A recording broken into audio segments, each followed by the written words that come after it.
for your first committee hearing, I assume. Forgive me, I'm a little nervous. I'm used to having a rock and roll band behind me when I have a microphone in front of me. During the time that I've been given to share my testimony here, I think it's important to note before I start that in these 5 minutes I'll be speaking that somebody in the United States will die of a drug overdose, and it is almost a 72% chance that during those 5 minutes it will be fentanyl related. Having started that way, Chairman Brown, Ranking Member Scott, and esteemed committee members, thank you for having me. I know this is a bit of a curveball, but I like a little baseball myself. My name is Jason D. Ford, but to most I am known as Jelly Roll. It is important to establish earlier that I am a musician and that I have no political alliance. I am neither Democrat nor Republican. In fact, because of my past, my right to vote has been restricted. Thus far, I have never paid attention to a political race in my life. Ironically, I think that makes me the perfect person to speak about this because fentanyl transcends partisanship and ideology, gentlemen and women. This is a totally different problem.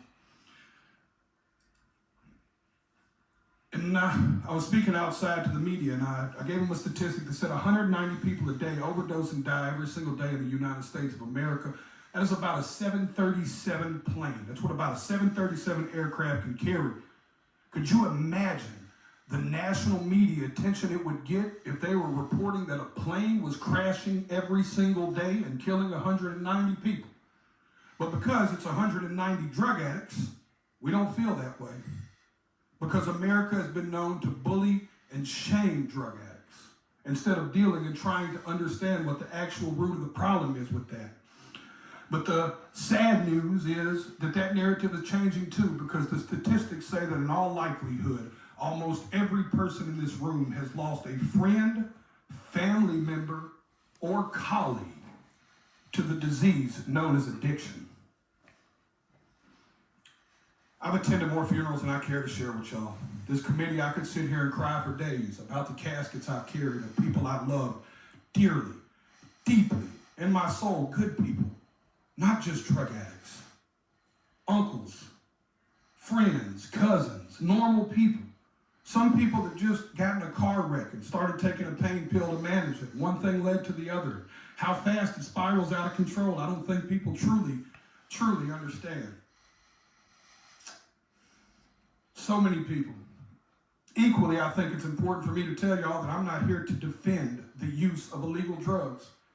And I also understand the paradox of my history as a drug dealer standing in front of this committee. But equally, I think that's what makes me perfect to talk about this.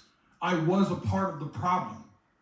I am here now standing as a man that wants to be a part of the solution. I brought my community down.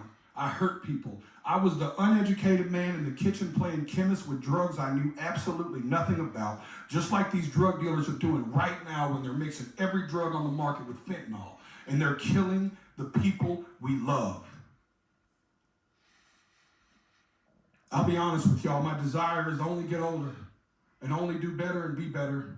I believed when I sold drugs genuinely that selling drugs was a victimless crime. I truly believe that, y'all. My father always told me what doesn't get you in the wash will get you in the rinse. Now I have a 15-year-old daughter whose mother is a drug addict.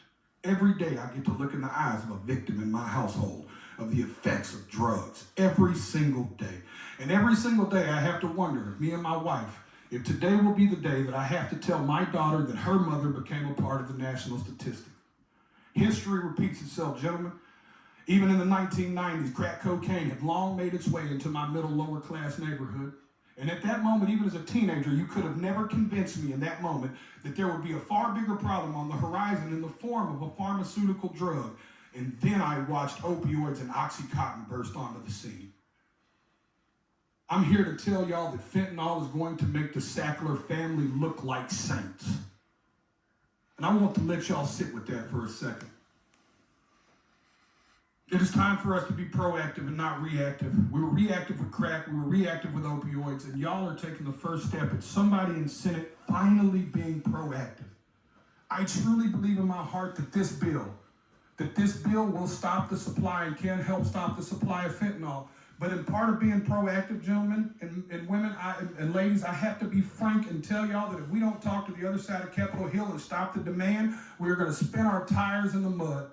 Y'all are taking the first step, but I encourage you to take it outside of this room. You take it to your colleagues and your constituents, and you give them the most that you can.